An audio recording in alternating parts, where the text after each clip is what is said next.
Pinalutang ni Senador Bato de la Rosa na hindi suicide at posibleng paghihiganti ang rason sa pagkamatay ng isa sa mga sospek sa John Matthew Salilig hazing case. Nasa frontline ng balitang yan si Mean Los Baños.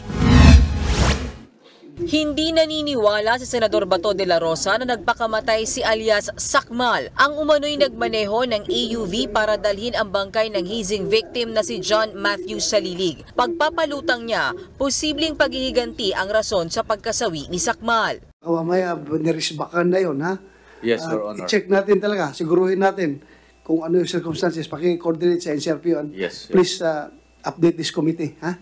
Matatandaang noong Biyernes nang ilabas ng Biñan Laguna Police na tagpo ang patay si Sakmal. Kaya sa pagdinig ng Senate Committee on Justice and Human Rights, hinimok ni De La Rosa ang PNP Calabarzon na makipag-ugnayan sa NCRPO para alamin ang tunay na dahilan ng pagkamatay ng suspect. Pero sagot ng PNP Calabarzon, hindi pa nila dinideklarang suicide ang pagkasawi ni Sakmal. Accordingly, it was a suicide.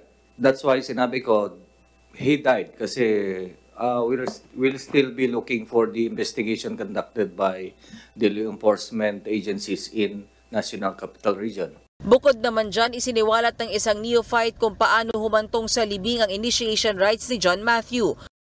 Kwento ni Roy Diesel de la Cruz, bago pa man ang nangyaring hazing, masama na ang pakiramdam ni Matthew dahil sa LBM. Biyahe po namin sa Parañaque, parang hindi na po okay si Matt. Tinatanong ko po siya kung okay ka lang. Tapos ayun po, sumasundal lang po siya sa akin. Sinasabi niya okay lang siya. Hinihingal na rin po kami, syempre sa pagod po. Si Matmat, naiwan po siya sa kotse kasi sabi niya doon daw po muna siya. Pagkababa ko po, doon na po nagsisissure si Matt. Wala na po siya malay. Inaano po nila.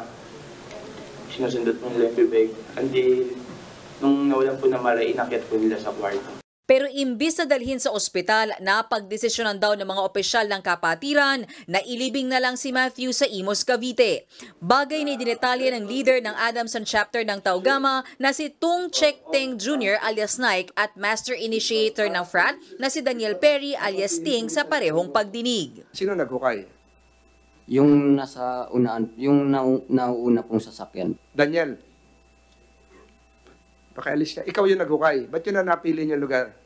Nag-ano po ng bala. Idala na kayo. Talagang plano niyong ilibing na. Opo, kasi yun na po yung napag-desisyon po nung...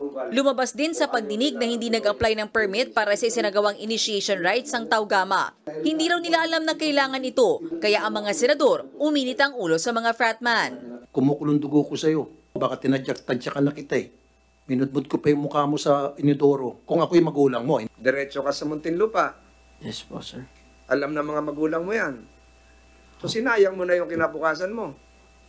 Ganon din yung mga ibang nandito. Nandito yung Commission on Higher Education. Hindi na kayo makakagraduate. Nasabon din sa Senate hearing ang pamunuan ng Adamson University dahil hindi nito na-regulate ang Taugama. Hindi kasi nakarehistro sa Adamson ang fraternity, bagay na lumalabag sa Anti-Hazing Law of 2018. Paliwanag ng Adamson, ipinagbabawal ang undergraduate fraternities kaya hindi nila kilala ang mga opisyal at miyembro ng Taugama. Pero para sa mga senador, palusot lang yan. Isinusulong ng ilang senador ngayon na panagutin lahat ng opisyal ng fraternity oras na may mangyaring hazing. Gusto ni Senator Tulfo na pati may-ari ng venue kung saan ginawa ang hazing, makasuhan din. Si Senator De La Rosa naman sinabing pati school administration dapat mapanagot din dahil dapat ay alam nila ang nangyari sa kanilang mga estudyante, rehistrado man o hindi ang isang fraternity. Nagbabalita mula sa Frontline, Mean Los Baños, News 5.